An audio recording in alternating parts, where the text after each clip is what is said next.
Première réunion du comité central de la CEI, la commission électorale indépendante, sanctionnée par l'adoption du chronogramme de travail pour des élections libres, équitables et sans violence en 2015. Gros plan sur le collège moderne de Katiola. La toiture du bâtiment administratif a été emportée par une grande tornade.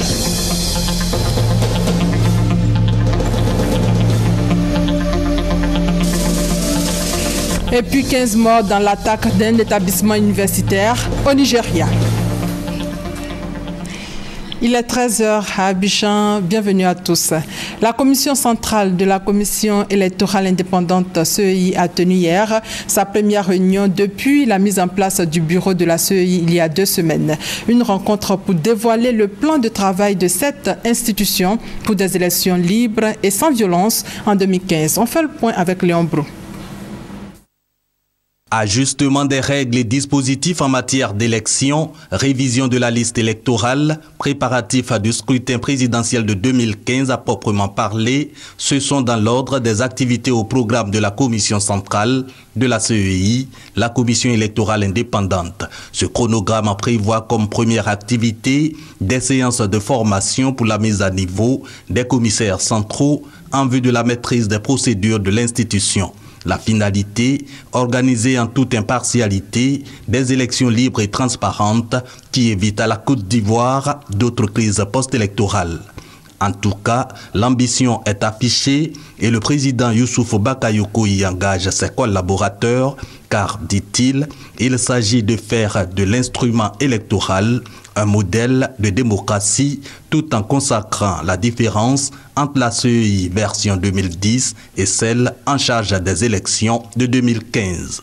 Alors que la structure de la première était conjoncturelle et avait vocation à refléter la situation particulière de la Côte d'Ivoire dans le contexte de crise, celle d'aujourd'hui est structurelle car elle répond au principe d'une situation institutionnelle et constitutionnelle normalisée. Cette dernière a donc vocation à être pérennisée. Je voudrais partager avec vous une ambition nouvelle, servir de modèle et de référence pour tous les pays en quête de démocratie. Faisons donc de notre commission électorale une commission dont la mission d'un membre n'est pas de faire de la politique, mais de permettre à la politique de se faire sainement et sans violence. C'est pourquoi le président de la CEI en a appelé à la responsabilité de chaque commissaire central, demandant de transcender les considérations politiques ou religieuses dans l'intérêt de la nation. On manquait à cette réunion qui fait suite à l'installation du bureau de la CEI, 6 commissaires centraux, dont 2 excusés. Et puis, les guides religieux invités à s'impliquer dans le processus de paix et de réconciliation en cours dans le pays. Et c'était au cours de la première édition de la Semaine de la paix et de la réconciliation organisée à Toumoudi. Commentaire, Kwadjo Kwame. Le forum des guides religieux du département de Toumoudi a décidé de s'impliquer activement dans l'édification d'une Côte d'Ivoire pacifiée et réconciliée. Pour y parvenir, le forum a initié une série d'activités en faveur de la paix dénommée Semaine de la paix et de la réconciliation. Le père Olivier Nakanabo, président du forum des guides religieux, a précisé qu'il s'agit pour sa structure d'organiser ces moments afin que la paix, ce don de Dieu dont l'humanité a toujours eu besoin, soit enfin mise en œuvre par les hommes. Pona Marcel, représentant le conseil régional du Bélier, s'est félicité de la tenue de cette semaine dédiée à la paix et à la réconciliation. Pour lui, ces activités permettront à Toumoudi et au-delà, à la Côte d'Ivoire, de désarmer les cœurs afin que tous les enfants du pays se tiennent la main pour le bâtir. Une conférence sur l'environnement a été prononcée à cette occasion. Assainir mon environnement, facteur de réconciliation à travers ce thème, la population du Bélier a été sensibilisée à entretenir et à nettoyer son cadre de vie. La première édition de la semaine de la paix et de la réconciliation à Toumoudi a été ponctuée par des prières dans les mosquées et les églises. La journée mondiale du cœur est célébrée le 29 septembre de chaque année, mais avant se tiendra la 6e campagne de sensibilisation et de dépistage de l'hypertension artérielle. Objectif, combattre l'hypertension pour protéger le cœur. La campagne aura lieu du 17 au 27 octobre prochain, nous explique Christelle Menant. Des millions de personnes vivent au quotidien avec des taux d'hypertension artérielle élevés et cela en toute ignorance. C'est ce que révèlent les séances de dépistage organisées annuellement par la Fondation de l'Institut de cardiologie d'Abidjan. Active dans la prévention des maladies du cœur, la Fondation sensibilise sur les principaux facteurs de risque cardiovasculaire, notamment l'hypertension artérielle. Cette hypertension artérielle qui est une élévation excessive de la pression qui règne normalement au sein des vaisseaux entraîne à long terme des dégâts. Cette personne peut donc au niveau du cœur ressentir une douleur qui est appelée communément angor ou crise angineuse qui aboutit à ce que l'on appelle un infarctus du myocarde ou communément une crise cardiaque. Du 17 au 27 septembre 2014 se déroulera la 6e campagne de sensibilisation et de dépistage de l'hypertension artérielle en prélude à la journée mondiale du cœur célébrée chaque 29 septembre. On croit que les maladies du cœur ne concernent que d'autres personnes, mais quand on y regarde bien, il y a dans nos familles, chacune de nos familles, des personnes qui sont concernés. C'est ensemble qu'on arrivera à combattre ce fléau et à reculer le taux de prévalence de l'HTA en Côte d'Ivoire. Les villes d'Abidjan, Agboville, Adzopé, Akupé sont les étapes de cette campagne financée en grande partie par des partenaires du secteur privé ivoirien. Entreprise, par ailleurs donatrice de matériel médical à l'Institut de cardiologie d'Abidjan, un don évalué à 6 millions de francs CFA est remis lors du lancement de cette 6e campagne de sensibilisation et de dépistage de l'hypertension artérielle. Tueur silencieux, cette pathologie arrive en tête de liste des facteurs de risque des maladies cardiovasculaires. Sa prévalence dans la population ivoirienne serait d'au moins 30%. Et ici en Côte d'Ivoire, la lutte contre le virus Ebola au centre de la rencontre du Conseil régional de l'Ol-du-Bois. C'était aussi l'occasion pour le Conseil de dresser le bilan de ses activités. Plusieurs projets en direction de la population sont en voie d'achèvement. Commentaire, Thérèse Tapéoboué. La mobilisation contre la fièvre à virus Ebola continue en Côte d'Ivoire.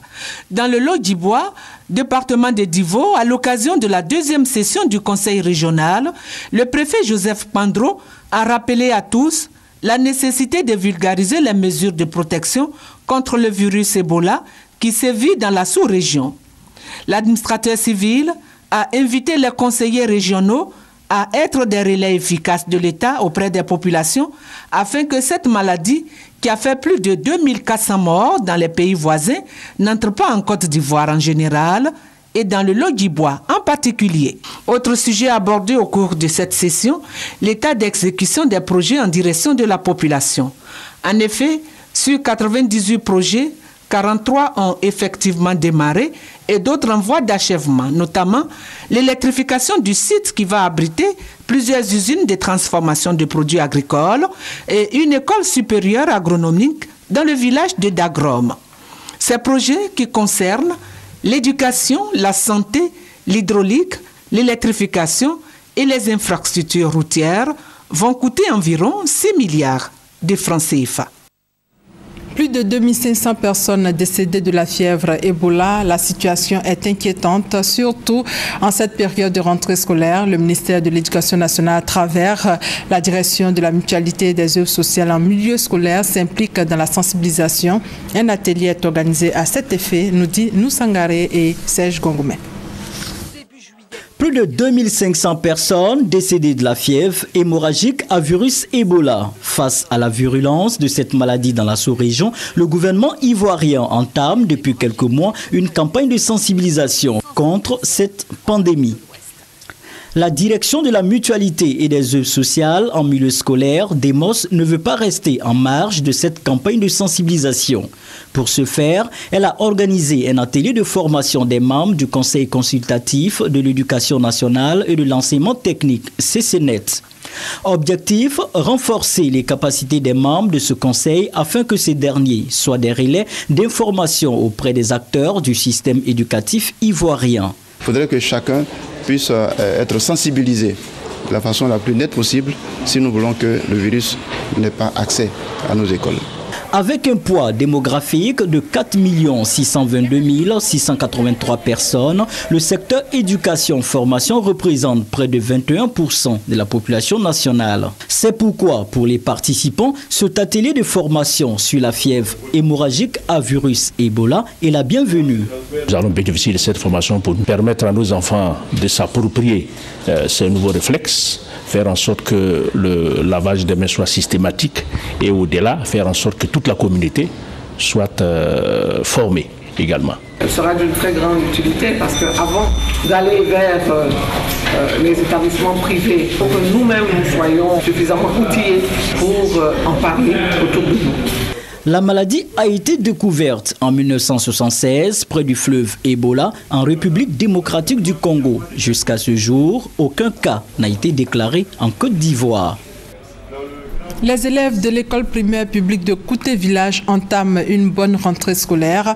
Ces élèves ont reçu 1000 kits scolaires, un geste d'une structure de commerce en ligne. L'objectif de ce don est de soutenir les parents dans la formation de leurs enfants, nous dit Serge Kongoumé.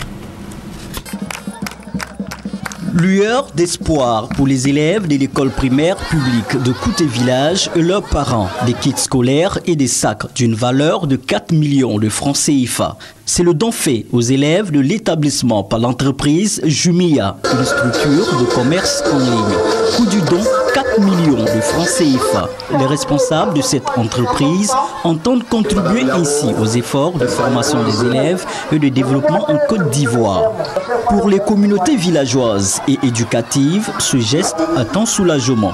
C'est la toute première fois que nous recevons des kits ici à l'école primaire publique de Kouté Village. Et donc ça nous fait plaisir, très grand plaisir, dans la mesure où c'est la rentrée, ces kits-là sont les bienvenus. Depuis des années, le gouvernement fait des dons de kits et cette fois c'est une organisation, une structure privée pour dire que la vision est en train de prendre. Et cela nous encourage parce que nous pensons qu'ici, cet acte de soutien aux parents peut être pérennisé avec l'apport d'autres structures. L'inspecteur de l'enseignement primaire de Yopougon-Kouté, Jules Mbesso Ndoa, a saisi l'occasion pour appeler les villageois à adopter un comportement citoyen en mettant fin à la transformation de l'établissement en dépotoir et hôtel de passe les nuits. Quant à l'entreprise bienfaitrice, elle promet de poursuivre ses actions en faveur des élèves dans d'autres établissements. En cette rentrée scolaire, le personnel enseignant du collège moderne de Katiola a des soucis. La toiture du bâtiment administratif a été emportée par une grande tornade, une situation qui ralentit les actions du personnel administratif du collège. Cependant, les cours ont effectivement débuté dans cet établissement. Reportage, Soro Corona, commentaire, Kwadju Kwame. Difficile rentrée scolaire 2014-2015 au collège moderne de Katiola. L'administration de cet établissement scolaire n'a plus de locaux depuis le 26 août 2014. Tout le matériel de travail n'a pas été épargné. Cela après une grande tornade qui s'est abattue sur la ville de Katiola. La salle des fêtes de l'école est également hors d'usage. Cette salle abrite provisoirement le bureau du principal, le Sansora, l'économa et la salle des professeurs. Conséquence, l'administration du collège moderne de Katiola tourne au ralenti. Imaginez une administration sans bureau, une école sans administration. Vraiment, le travail se fait comme ça. Administrativement, ne sont pas du tout couverts et cela a une incidence sur le travail. Les salles de classe n'ont pas été touchées. Les cours se déroulent donc parfaitement, suivant les consignes données par la ministre de l'Éducation nationale et de l'enseignement technique, Kandia Kamara Kamisoko. Même constat au lycée moderne de la ville, où le corps enseignant est à l'œuvre. Cependant, les deux établissements secondaires publics de la ville de Katiola sont confrontés à un problème de table-banc. Nous avons quelques difficultés, notamment l'insuffisance de tables-bancs dans les salles de classe. C'est vraiment la difficulté majeure que nous avons pour le moment. Nous n'avons pas de table-banc. À tel point qu'il y a 2 salles qu'on n'a pas pu ouvrir à manque de table-banc. Et ça, c'est les tables-bancs qu'on a essayé de racouler. Le collège moderne de Katiola a ouvert ses portes à la rentrée scolaire 1961-1962. Depuis cette date, cet établissement n'a connu aucune réhabilitation. Remise de kits scolaires aux élèves de la sous-préfecture de Gadouan dans la région de Daloa. C'est un don de la MUDESA, la mutuelle pour le développement de Zalouan, pour soutenir les élèves afin de les inciter à l'excellence. Commentaire, Herman Niamien. Ce sont les 24 meilleurs élèves de l'année 2013-2014 du groupe scolaire des Aliouans dans la sous-préfecture de Gadouan, département de Daloa, notamment les admis en 6e, qui ont reçu chacun un kit de fourniture scolaire. Selon le président de la MUDESA, la mutuelle de développement des Aliouans, à travers ce geste, la mutuelle entend s'inscrire dans le développement et le renforcement des capacités des élèves et du personnel enseignant. Maxime Zobo a souligné aussi que cette action, qui est la première du genre, depuis l'ouverture de ce groupe scolaire en 1957, sera désormais une institution pour inciter les élèves à cultiver l'excellence. Le sous-préfet de Gadouan, Lekpe Filbert, a saisi l'occasion pour encourager les récipiendaires à poursuivre sur cette lancée avant d'exhorter ceux qui n'ont pas été primés à prendre conscience qu'ils doivent redoubler d'efforts pour emprunter le train de l'excellence.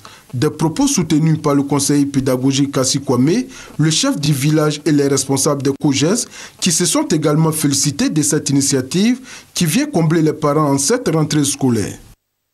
Parlons développement à présent. La jeunesse du département de Dabou veut œuvrer pour le développement de sa localité et s'inscrire dans la politique de l'émergence de la Côte d'Ivoire prônée par le président Alassane Ouattara. Pour réussir ce pari, cette jeunesse s'est réunie récemment pour parler cohésion sociale et pour parler également de la lutte contre le virus Ebola. Commentaire, Honorine Aïngouri. Sans la paix, il ne peut y avoir de développement. La jeunesse de Dabou l'a si bien compris qu'elle a organisé récemment un rassemblement à l'initiative de Ibrahim Diané, leader de la jeunesse de cette localité. Il a prôné l'entente à cette occasion pour le développement harmonieux de la région.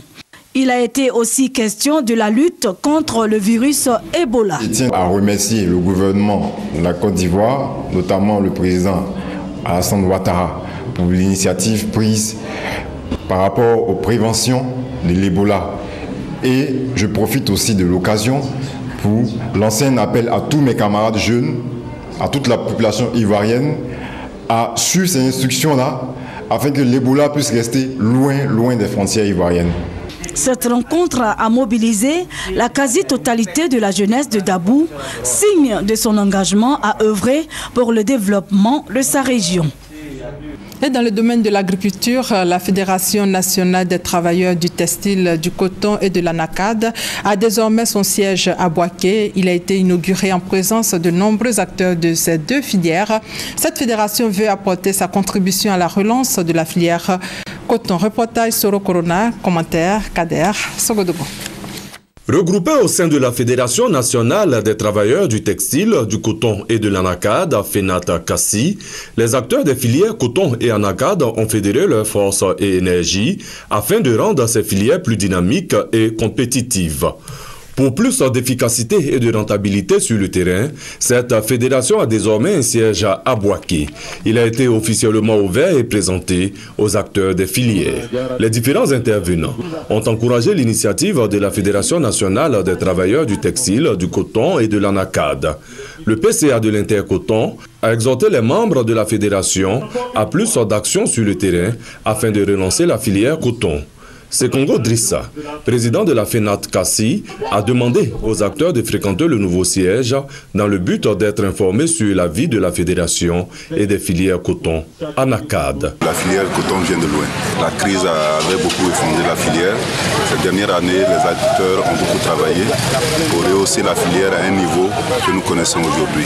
Et je pense que, fort de tout l'effort qu'ils ont produit, on se doit de les accompagner dans toutes les initiatives qu'ils essaient de mettre en place. À tous les travailleurs et tous nos employeurs donc de s'impliquer dans cette nouvelle vision des travailleurs. Le syndicalisme demeure, mais nous voulons avoir notre vision de l'approche participative des travailleurs dans le développement des filières. Après la coupure du ruban symbolique, les membres de la FENATA Kassi ont pu visiter leur nouvelle maison.